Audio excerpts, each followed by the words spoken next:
House. I call Jackie Dean. Thank you, Mr Speaker. I'm very happy to rise in support of the Riccarton Amendment Bill at its second reading and congratulate the Honourable Jerry Brownlee on his second reading speech. And it was good to be reminded of the importance of the Dean's family, not the Dean family, but the Dean's family to Canterbury and Christchurch, and to be reminded of the rich history and the generosity of the Dean's family to the people of Canterbury and to New Zealand. And I have a family member who lives on Kahu Road in Christchurch, and so I often, when I can, go past Dean's Bush, and it's just it's a beautiful place in the middle of Christchurch, and so it is with great pleasure that I am speaking today on this amendment bill.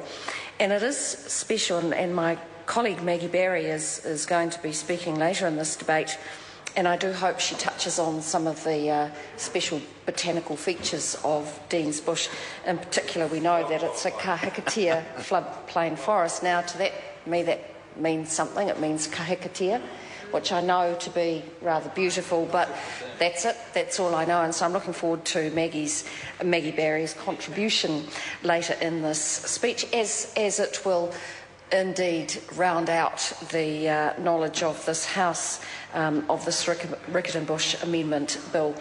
And so the purpose of this bill, good always to get around to the purpose of the bill, is to modernise and update the governance arrangements of the board that administers Riccarton Bush and Riccarton Bush House, and they're known as the Riccarton Bush Trustees. And so the purpose of this bill is to provide a better definition, to better define the board's functions, which is very important, provide for the continuation of its work so that it continue doing its work, but also to make provision for better definition and enhancements of its finance and administration functions. It also to vest the land at 30 Kahu Road in Christchurch with the board. So that is part of the purpose of the bill. What the bill does is amends the Riccarton Bush Act of 1914, the Riccarton Bush Amendment Act 1947, and the Riccarton Bush Amendment Act of 1949, and here we are in 2012 having another crack at it. And I understand that the trustees are not finished and would like some further work, and that might come to the House at another time. So the Dean's family were the first European settlers on the Canterbury Plains in 1843. The Riccarton House, which is a wonderful old building, is a grand Victorian Edwardian homestead, which was built in stages between 1856 and 1900, and subsequent to the Christchurch earthquakes, those buildings have become even more precious to the people of Canterbury and to New Zealand.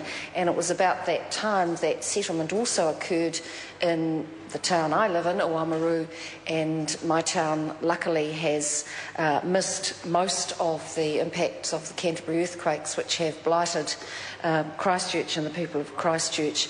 And I think the people of Oamaru are very well aware of the importance of these buildings to Christchurch and are very supportive of every effort to rehabilitate those buildings that can be rehabilitated.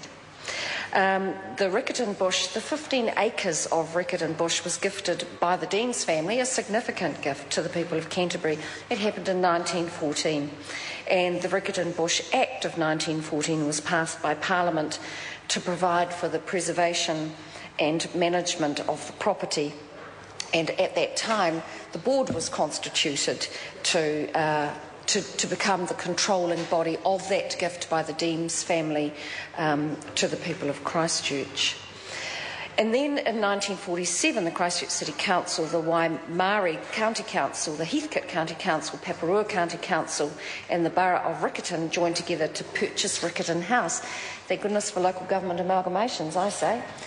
Much more efficient. And so they banded together to purchase the Riccarton House and the associated grounds from the Dean family to add to the original gift from the Dean's family. So the Select Committee, as with the previous members' bill, considered this bill.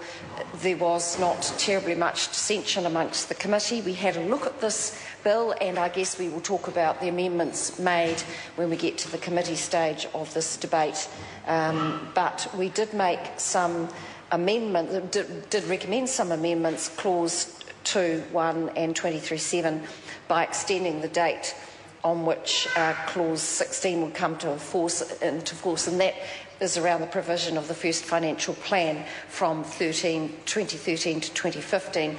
And of course that, as previous speakers have noted, takes into account the timeframes which have now been extended because of the Canterbury earthquakes. We also recommend amendments to clause 23 to provide for the event that the Council does not approve the Board's draft financial plan. So, Mr Speaker, the Riccarton-Bush Amendment Bill, second reading, is getting a thorough going over in this House, and so it should, because it's a bill and a matter which is very important to the people of Canterbury, also to the Christchurch City Council, and I recommend it to the House. Call Dr Megan Woods. Thank you very much, Mr Speaker, and it's my pleasure also to take a call on this.